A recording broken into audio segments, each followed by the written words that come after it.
A EAP Vic hem canviat la manera d'organitzar-nos i hem optat pel model UV3+. A continuació us expliquem el per què i com ho hem fet. Tots sabem els reptes que hem d'afrontar a l'atenció primària i si alguna cosa ens ha ensenyat la pandèmia és a fer-hi front. Hem pogut ampliar la plantilla, però la població també ha augmentat i hem de fer front a una població més envellida, amb complexitat social i sanitària, multicultural i també amb un usuari més exigent i demandant. Al juny del 2021 vam canviar el sistema informàtic, amb els entrebancs que va suposar sobretot per la pèrdua de control sobre les agendes. Per altra banda, la sobrecàrrega de feina dels professionals sanitaris, esgotats i amb les agendes a petar, demanava un canvi. Però un dels elements claus pel canvi a la UV3+ va ser voler incorporar la figura de l'assistent clínic com a element indispensable dins l'equip assistencial.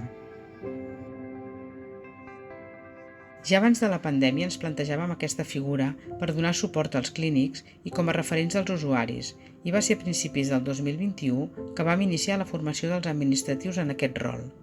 Per nosaltres l'assistent clínic és aquell administratiu sanitari format en competències avançades i coneixedor del procés assistencial que aporta valor afegit al treball que ja fan l'equip assistencial mèdic i d'infermeria. La finalitat d'incorporar aquesta nova figura va més enllà de la desburocratització de les consultes. Parlem de la delegació de tasques, la gestió d'agendes, l'optimització de recursos, deixant més temps als clínics per l'assistència, així com ser referent de l'usuari acompanyant-lo en tot el seu recorregut assistencial. I amb aquest propòsit ens plantegem el canvi a UV3, perquè se'ns feia difícil assignar un grup d'usuaris als administratius i que aquests s'haguessin de coordinar amb tots els professionals. Amb aquests mini-equips ens proposàvem distribuir càrregues de treball, millorar la coordinació entre professionals, millorar l'atenció i el seguiment de pacients crònics, millorar l'accessibilitat, la continuïtat assistencial i, per sobre de tot, millorar la satisfacció tant dels usuaris com dels nostres professionals. Però nosaltres partíem d'un model no UVA. Si bé cada usuari tenia un professional mèdic i d'infermeria assignats, aquests no compartien tots els usuaris. Infermeria tenia contingents superiors als de medicina i disposàvem d'infermeria que feia només atenció domiciliària. El fet d'haver incorporat més personal d'infermeria i voler incorporar la figura de l'assistent clínic ens va fer pensar com reorganitzar-nos. El nostre repte va ser passar d'un model no UVA a un model UV3+. Per fer-ho, vam seguir la metodologia de gestió del canvi i vam treballar un DAFO amb l'equip per analitzar pros i contres.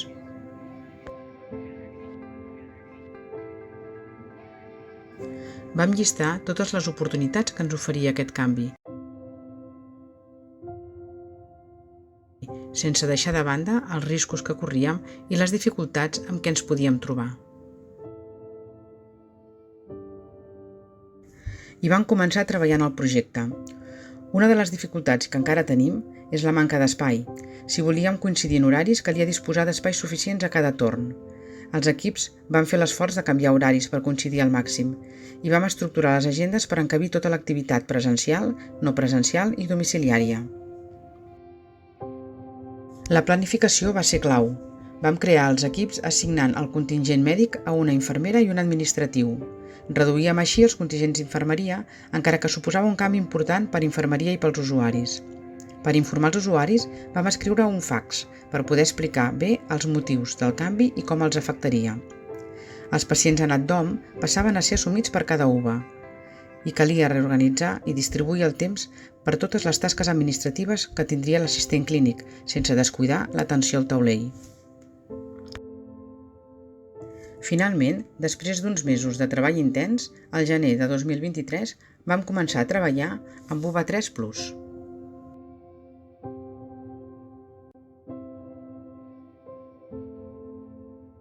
Durant els primers mesos d'implementació es va fer un seguiment exhaustiu per detectar incidències i possibles solucions.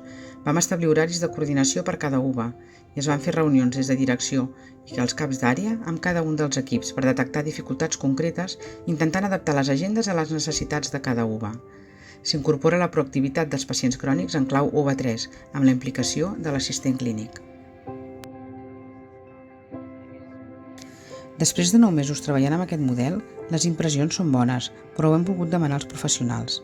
En general, els professionals estan satisfets, hi ha bona entesa i bon treball en equip. Les càrregues de treball s'han repartit i clarament han augmentat per l'assistent clínic. A nivell organitzatiu, cal millorar la gestió del pacient en random, sobretot el temps per fer-lo.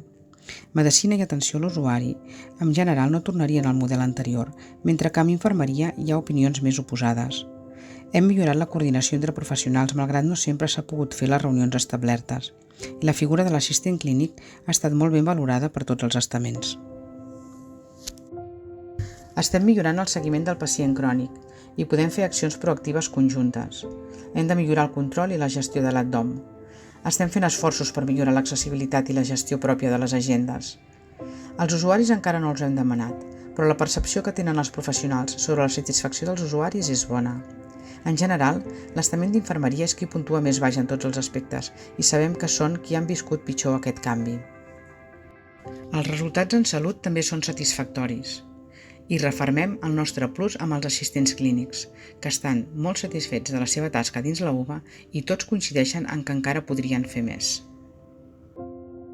En definitiva, volem que aquest model ens ajudi en la transformació sanitària de valor, avançant en l'equitat en salut, vetllant pel benestar dels nostres professionals, millorant els resultats de salut dels nostres usuaris, optimitzant els recursos, sent més sostenibles i millorant l'experiència del pacient.